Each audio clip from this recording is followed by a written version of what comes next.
વાલા વિદ્યાર્થી મિત્રો, મારી યુટ્યુબમાં તમારું હાર્દિક સ્વાગત છે. આજે આપણે એસવાય બીકોમ સેમ 4 આંકડાશાસ્ત્ર પ્રકરણ 4 જથ્થા નિયંત્રણ પદ્ધતિ કચ્છ યુનિવર્સિટીમાં આપણે ઉદાહરણ નંબર 4 જોઈએ તો એક નિદર્શન યોજના 2002 એટલે કે કેપિટલ એન બરાબર 100, સ્મોલ એન કેપિટલ એન બરાબર 2000, સ્મોલ એન બરાબર 100 અને સી બરાબર 2 છે. તો તે માટે સમૂહની ખામીનું પ્રમાણ 0.02 હોય તો સમૂહના સ્વીકારની સંભાવના શોધો. એમાં E-2ની કિંમત આપણને 0.1353 આપી દીધેલી છે.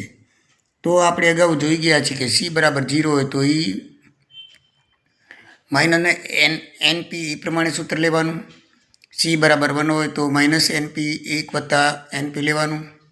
અને સી બરાબર 2 હોય તો E-NP 1 વત્તા NP વત્તા NPનો સ્ક્વેર અપોન 2 પ્રમાણે સૂત્ર લેવાનું. તો મિત્રો અહીંયા સી બરાબર 2 આપેલું છે. તો સી બરાબર 2 આપેલું છે તો સૂત્ર નંબર 3નો ઉપયોગ થાય. તો સૂત્ર નંબર 3ની અંદર આપણે જો એની કિંમત મૂકીએ તો આ દાખલામાં E-2ની કિંમત આપી દીધેલી છે 0.1353. પછી કેપિટલ એન બરાબર 2000 તેમજ સ્મોલ એન બરાબર 100 છે અને સી બરાબર 2 છે. એટલે એનની કિંમત વધારે હોવાથી પોઈઝનના સૂત્રની મદદથી પણ આ દાખલો થઈ શકે. તો આપણે એનપી શોધીએ તો એનપી બરાબર 100 ગુણ્યા 0.2 એટલે 2 થાય. તો આપણે જે સૂત્ર નંબર 3 છે તેનો ઉપયોગ કરીએ તો એની અંદર કિંમત મૂકી તો E-2ની કિંમત દાખલામાં આપેલી છે 0.1353. તો 1353 વત્તા 1 વત્તા એનપીની કિંમત 2 વત્તા એનપીનો સ્ક્વેર છેદમાં 2 એટલે 4/2 એટલે 2. 0.1353 ગુણ્યા 5 કરીએ તો 0.6765 જવાબ આવી જાય છે.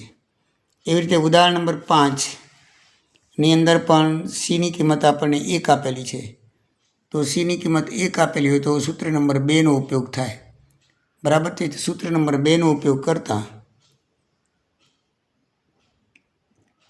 અહીં એન કેપિટલ 1000, સ્મોલ એન 200 અને સી 1 છે. તો પહેલાં એનપી શોધી લઈએ તો 200 ગુણ્યા 0.15 આપેલા છે દાખલાની અંદર ખામીના પ્રમાણમાં. તો એનપી બરાબર 3 આવશે. તો સૂત્ર મુજબ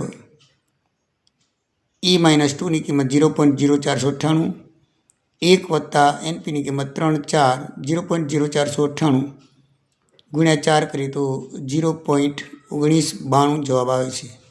તો મિત્રો આ રીતે સૂત્રની કિંમતથી ઉદાહરણ નંબર 4